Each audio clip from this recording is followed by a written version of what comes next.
ጌታ ነው። ጌታ ስሙ የተባረከ ይሁን። ሪሜምበር ኢት በደንብ አስተውሉ። ክርስትና ወይም እንደ ሞኝነት ቆጥራ የምትወስደው ነገር አይደለም።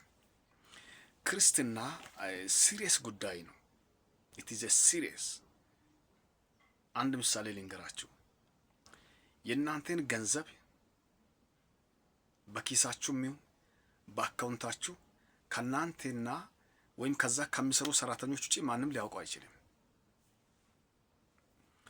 ልክ እንደዛውም የመንፈስ ቅዱስ አሰራርና ስርዓት እግዚአብሔርን ማመን ስለሰበከው ስላገለገልከው አይደለም። የእግዚአብሔርን ልብ የምናገኘው የእግዚአብሔርን አእምሮ ማወቅ። የእግዚአብሔርን አእምሮ ማወቅ ማለት እግዚአብሔር የሚፈልገውን ማድረግ ነው። እግዚአብሔር መንፈስ ቅዱስ አንድ ነገር ተናግሮኛልና መጠንቀቅ በጣም ሲሪየስ ጉዳይ ነው።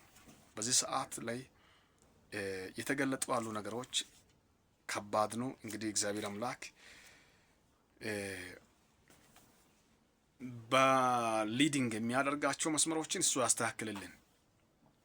አንድ ትልቅ በሰው እይታ ትልቅ ግዙፍ ነቢይ ሆኖ የሚታይ ሰው በእግዚአብሔር ፊት ግን እግዚአብሔር ይህን ሰው እንዴት እንዳየ ጌታ ኢየሱስ ራሱ አውቋል። አንድ ሰው ነው፣ ነቢይ ባይ ነው፣ ቻናል አለው፣ ትልቅ በሰው ተቀባይነት አለው። ከዛም ጫት እየቃማ መንፈስ ቅዱስ የሰው ልጆች ይህንን ያለኝ አየሁት። ይህን እየቃማ የሚያወራውን ነገር መንፈስ ቅዱስ በደንብ እንዲያዳምጥ ይመረኛል። የእግዚአብሔርን ስራ ለመስራት ነው ብሎ ያወራል። ሉክ በደንብ አስተውሉኝ። የእግዚአብሔርን ስራ ለመስራት ነው ብሎ እየቃማ መርቅነዋል። ስለዚህ የእግዚአብሔርን ስራ ለመስራት ነው ብሎ ነው የሚያወራው። ይህን የሚያደርገው የእግዚአብሔርን ስራ ለመስራት ነው ብሎ ያወራዋል። ይህ ሰው ጫት መቃም ብሎ የእግዚአብሔር መንፈስ ማሳያት ሰውየው ጫቱን ገዝቶ መቃምን አይደለም። አስተውል። ሪሜምበር ኢት በደንብ አስተውሉ። ያ ማለት ሰውየው ጫት እየቃማ ነው ማለት ሳይሆን ሊሆን ይችላል፣ ላይሆንም ይችላል። ካልሆነ ምንድን ነው የምለውን ነገር የእግዚአብሔርን ቃል ልንሰራ ነው፣ የእግዚአብሔርን ቃል ልናስተምር ነው፣ እግዚአብሔርን ልናገለግል ነው ብለህ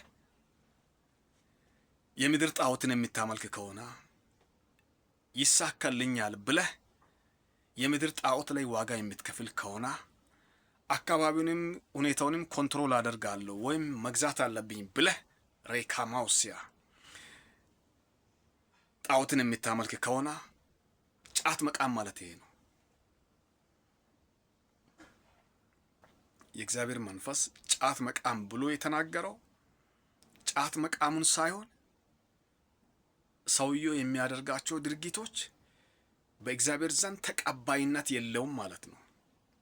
አስተውል። ይሄንን ምናልባት አጋጣሚ በዚህ እንትን ላይ አይተህ ከሆነ ያ ግለሰብ ስም አልነግረውም። እግዚአብሔር መንፈስ ቅዱስ በትክክል ሰውየውንም ስላሳየኝ ስለተናገረኝ በደም ተጠንቀቅ። ብዙ ጊዜ መንፈስ ቅዱስ ብዙ ጊዜ ተናግሮኝ ሌላ መልእክትም መንፈስ ቅዱስ የተናገረው ቆይቷል። የዛሬ 4፣ 5፣ 6 ዓመት በፊትም ሊሆን ይችላል። እንትኔ ላይ ፍቼ ማየት ይቻላል። ተጠንቀቅ አንተ ሰው። የእግዚአብሔርን ስራ ለመስራት ነው ብለህ ጣዖትን የምታመልክ ከሆነ፣ የእግዚአብሔርን ስራ ለመስራት ነው ብለህ ሟርትን የምትከተል ከሆነ፣ የእግዚአብሔርን ስራ ለመስራት ነው ብለህ እግዚአብሔር የማይፈቅዳቸው ነገሮችን ተሞልታ የምትቆም ከሆነ እግዚአብሔር ዘንድ ተቀባይነት የለም። ስለዚህ ቀይ ካርድ ዋሪንግ ነው። ይህ ግለሰብ መጠንቀቅ አለበት። ትልቅ ተቀባይነት አለው፣ ቻናል አለው፣ በጣም ቢግ ነቢይኑም የሚባል ነው። እንግዲህ ነቢይነት እንዴት እንደሚሰጥ በሌላ ጊዜ በትምህርት መልክ ነው ልነግራችሁ ወይም ሊያስተምራችሁ ወይም ሊያስረዳችሁ ይችላሉ። ስለዚህ መጠንቀቅ አለበት አንተ ሰው። እግዚአብሔር አምላክ ሲሪየስ ነው። የእግዚአብሔር ቃል በጣም ነው የሚገርመው። አዝኛለሁ። እንግዲህ የእግዚአብሔርን ቃል ለመስራት ነው ብለን ጦንቃይ ቤት የምትሄድ ከሆነ የእግዚአብሔርን ቃል ለመስራት ነው ብለህ በማምለኪያ ቦታ ላይ የተለያዩ ነገሮችን የምታደርግ ከሆነ በእግዚአብሔር ዘንድ ተቀባይነት የለውም። ስለዚህ በሚገባው የመንፈሳዊ አይን እንዲገለጥላችሁ እግዚአብሔር አምላክ መጸለይ ነው። እግዚአብሔር የምትከተሉበትን ሁሉ ይመራችኋል፣ ይሰጣችኋል። ጌታ ኢየሱስ ክርስቶስ ይህንን ቃል ተናግሮኛል። የእግዚአብሔርን ቃል ለመስራት ሟርተኛ ቤት ሄዳ አካባቢውን ለመሸፈን፣ አካባቢውን ለመሳብ፣ አካባቢውን ለመጠቀም ኤላፎስ ማቲያ